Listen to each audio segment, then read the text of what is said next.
Good morning, guys. Good afternoon, good evening, depending on where you are watching me from. Guys, say don't share again. See, if I talk on I'm this side, they carry talk. See, Tinubu and his cabinet won't regulate Christianity. Ask me, are you there? So they won't make come where we say anything where they won't even preach. Now then go decide what you go preach. Waiting me and you, how we want to worship our God. I don't need to talk much, including gay, including LGTB. They go regulate them. Say if they talk, nothing that happen. Something don't they happen now. You will vote for that APC. Make una watch. I don't even need to talk. Make una watch them as they talk. People will get sense for when they talk, including lawyers. Them make una watch. Offensive bill. We are now being joined by Sonny Ekuwusi, a lawyer. According to the 1999 Constitution, as amended, Section 38 speaks to the freedom of thought, religion, conscience, and religion. Yes. And the question is, this particular bill, does it violate Section 38 of the 1999 Constitution? Of course, it does violate Section 38 of the 1999 Constitution because it is something that, and don't forget that Nigeria is a secular state. Yes. Okay, the state has no right to interfere in the way religion is practiced. There's a separation between the state and the church. The state cannot interfere in the way churches are run because these are two different entities. But now we have this bill that's trying to interfere, in the way Christianity is run. It's even going and saying that there's going to be a council in Abuja, National Christian Council for Education, which is now going to prescribe syllabuses for schools at all levels, which means primary school, secondary school, seminaries, universities. So you're going to have Redeemer University, for instance. A council in Abuja is going to say, these are your syllabus. We're saying this is quite dangerous. Dangerous because, where we are coming from before now, there have been corruption of syllabuses in schools, to be teaching our kids LGBT, masturbation, and all that. I'm a lawyer. At one time, we went to court. Now, these people abroad, because they are putting pressure on African countries to destroy their human capital. So this is not just hearsay or conspiracy theory. I am inside because I go to United Nations, I know what is happening. Now, they are coming with this bill, and this bill obviously is being sponsored from abroad. So you have a council in Abuja where they will not prescribe a syllabus, and that syllabus will contain LGBT and all that. You contain masturbation, because they are targeting our young people who are in school so that to destroy them. That South Africa has gone. South Africa in this matter, when I say it's gone, means that South Africa has legalized LGBT, transgender, and all that. And the United Nations is also involved, United States, and all that. Kamala Harris, Vice President of the United States, has been going around 10 African countries. They must legalize the LGBT. Now they are tackling Uganda for the legalizing the LGBT. What we are saying is that we are different. Each country should grow with its own values. We are different. They should leave us alone. We have our culture. We have our own values. We can't interfere in the way they run their country. They should not interfere in the way we make our laws.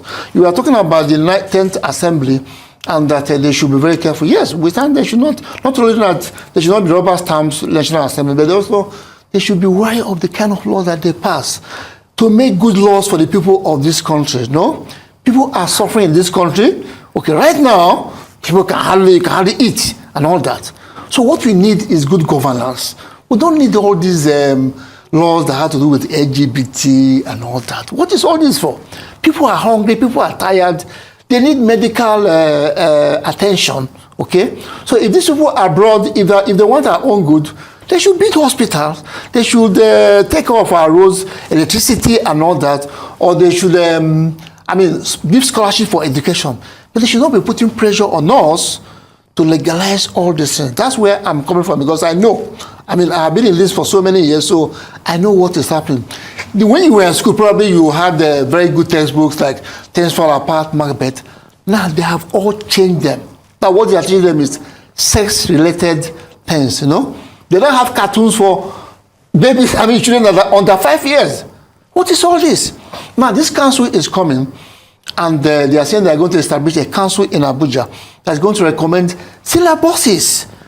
Christian denominations are different, I'm a Catholic. I'm not going to accept things that is not Catholic. You have Anglican church, you have Redeemed, you have different churches. So how will a council in Abuja now recommend syllabuses to the seminaries and churches and schools of this people? It is a violation of human rights. As a lawyer, I'm saying that this is not acceptable, and that bill should be dismissed because it lacks merit. They are going to meet in Abuja next week. The people who are sponsoring the bill, they are going ahead because they had a Zoom meeting, and we told them, look, this bill is not acceptable because it's violation of people's rights, okay? Because I have a right to worship the way I like. You cannot tell me now, okay, start worshiping this way. Don't clap your hand, don't shout. No, it's my right. I know if I do anything against the law, arrest me and all that. But don't tell me how to worship, because this is practice that is central to every human being. The right to freedom of, like rightly said, of conscience, freedom of religion, freedom, even privacy. Okay, so this is very, very sad that because what it means that Nigeria is heading towards like China or the old Soviet Union, where religion or Christianity is undercover. I mean, you can practice it undercover because the state has encroached, and you're not seen to be worshiping the way you should worship. So we are saying that this is in bad faith, and democracy is about right of the people. I heard you talking about the 10th Assembly, and this is something that presidential democracy that promotes the right of the people. You know, we all have this right, basic right, and nobody should try to violate it because it's a fundamental. It's called fundamental human right. One right to freedom of worship, freedom of conscience, and all that. And we are in a secular state.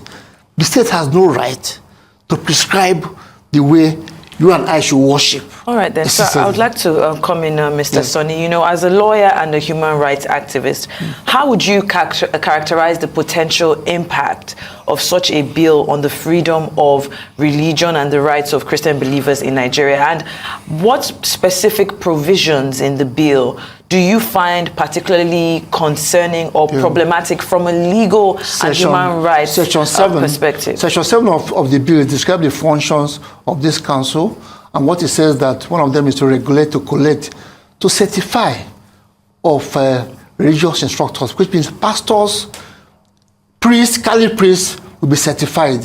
You need to have a license in order to practice your religion, which means if you are holding a Christian crusade, say in Lagos, and you don't have a license from this council, they will shut it down. We are saying this is not proper. Okay, that section 7 talks about the functions of this council. You know, saying that they have to collect, certify, train your pastors and your priests. Come on, this is not acceptable because you have your faith, you worship, you have your pastors, you train your pastors or your priests the way you want. But a council in Abuja should not. That's why we are saying that this bill is being sponsored from abroad. Like I said earlier, that many NGOs in abroad have been putting pressure on African countries to, legalize terrible things, LGBT and all that. So, and this is one thing they are trying to do, okay, to make sure that we don't live as a people, because they are afraid that we might become a world power. This is not a conspiracy theory. I go to United Nations. I've been involved at meetings. So international, I travel a lot, so I know what is happening. And this is dangerous because it's more important than politics. People think that politics is the first thing. The first thing is culture, and at the heart of culture are values, okay? You can't even grow a democracy without values. Look at what's happening in Nigeria, because crisis of values. If you have a crisis of values, you can't succeed in democracy. You can't get the democratic dividends we are talking about. And these people are putting pressure on us to destroy all those values that we hold there. And we are saying no, no, no, because by the time these things are destroyed, we are finished. That's why I'm saying that it is more important than politics, because people think that economy is the best. No, because this is the most important, your culture and your values. By the time you are destroyed as a person, you can't even be alive to, to be in politics. Well, that's why we're saying that this is very, very important. That's why I've come here today to say, look, we need to be very careful, because it will affect every one of us, whether you are a Christian, you are a Buddhist, you are a traditional religion practice, or internet free thinker, because by the time they are not giving you a syllabus, how you should think, how you should live your life, it is terrible. I told that they have already corrupted the syllabuses, biology, chemistry textbooks. They are no longer what maybe when you went to school. They now put watermark inscription saying that my mother is a harlot. We'll go to court over this. The integrated science that it now has masturbation, it now has how to put on the condom. Even mathematics, the center said, if they want to supplement, they said 40 condom minus 2 condoms. Wait a minute. And these are just for our babies.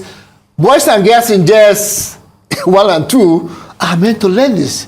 So we are saying, by the time we wake up, they are going to destroy us. You know what's happening in Europe now? That they don't have people. First of all, they have migration problem. The young people are being destroyed. Why is it that Canada is opening its doors for us to come in? Because they're short of manpower. UK, the same thing, because they are destroyed. So we can't allow this to happen because Nigeria is a potential world power. Don't forget that if not for bad leadership, Nigeria would not have been in this shape. Nigeria would have been a world power. We have the human resources. We have natural resources. Now, these people abroad, okay, I don't want to mention names specifically, they are afraid that we might one day because they want to destroy our human capital. They want to destroy religion, culture, okay? And these are things that are dear to us, okay? I when I was growing up, I grew up in a cultural setting. I'm a true Nigerian, so if you destroy that, you have destroyed me. So that's why we're very much concerned and saying, look, the National Assembly should make sure that laws that they pass are good laws that will be for our welfare. Look at the way we are suffering, okay?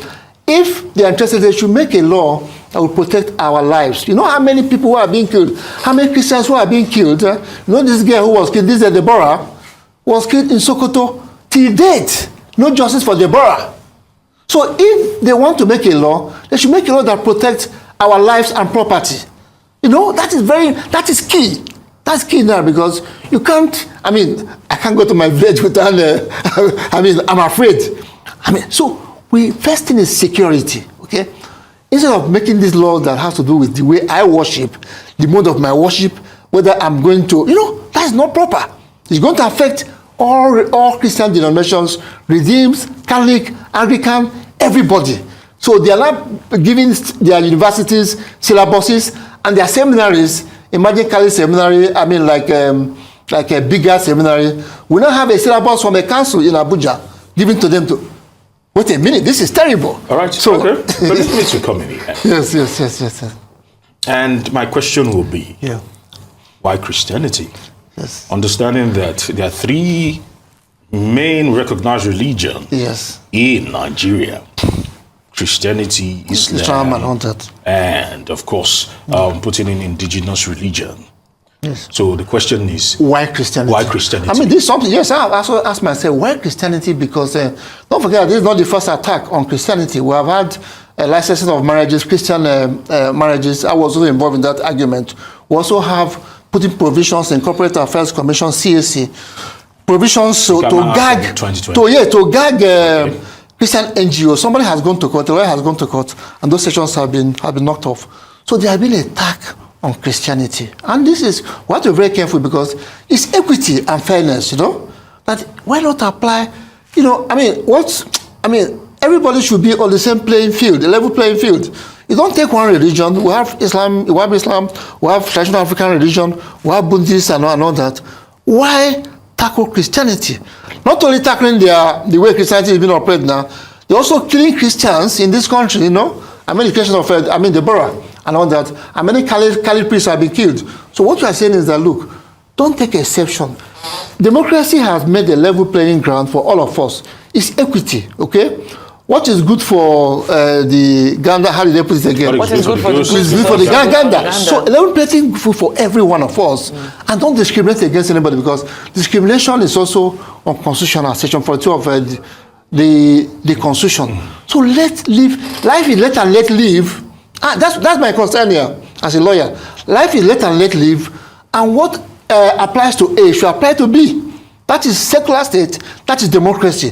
Don't target one religion and say this religion, if you want to practice your faith, because what they are saying, the background for this bill is saying that they are not happy the way some Pentecostals preach, you know, that they are a little bit radical and they are a little bit, you know, but they are not the only one that preach like that, you know. Other religions also make that kind of thing. So why take these people? In any case, if they offend any law, arrest them, take them to court, okay? I mean, let justice be done. I'm not saying that people should be spared. If you believe that somebody in trying to practice Christianity offends the law, let the law take its course. Okay. What we am against is that you don't tell me the modality and the way I should worship, because that belongs to me and my God. And you don't give me a syllabus from Abuja and say, by now your school should be teaching these children so and so. Okay. I would like to come in here, Mr. Somi, because we don't have a lot of time left. Yes. Now, you've spoken about the broader trends and patterns that you've observed in recent times, even in international bodies. But before you go, I want us to talk about the strategies that you believe the CSOs and organizations that stakeholders should undertake in response to protect the rights of Christians going forward. I mean, this is bigger what you're doing. I mean, just speaking out, you know. And next week, when they're having this summit in Abuja, some bishops will be there, including Bishop Kuka.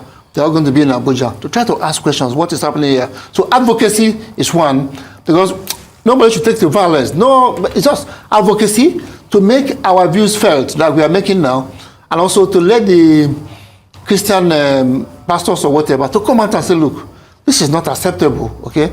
There should be a dialogue. I mean, and before you do anything, there was no prior dialogue before this bill came out. You have dialogue and say, look, I'm bringing out something, is it going to be stable for you? Don't just come out with something and then just want everybody to adopt. So I think we need to dialogue more, because that's what democracy is all about. Our representatives should assess our will. They should do, they are representing us, They are not running their business. Of course. They are our representatives in government, so they should promote our interests. They are not running their business. They are not doing us a favor, okay? So they are representing you and I, and we should demand that they should represent us well. That is how democracy started in Greece. Representative democracy, people who represent us and promote our aspirations and our interests. And when there's a conflict between that, we should be ready to say no, because the people are the suffering in democracy, okay? The leaders are not the sovereigns. We are the sovereigns. The people are the sovereigns. And we should demand for a better thing in legislation, no? And you have your representative. You should know the name of your senator from your senatorial zone. I should know the name. And if he's not doing well, I'll say, look, please, what is happening here?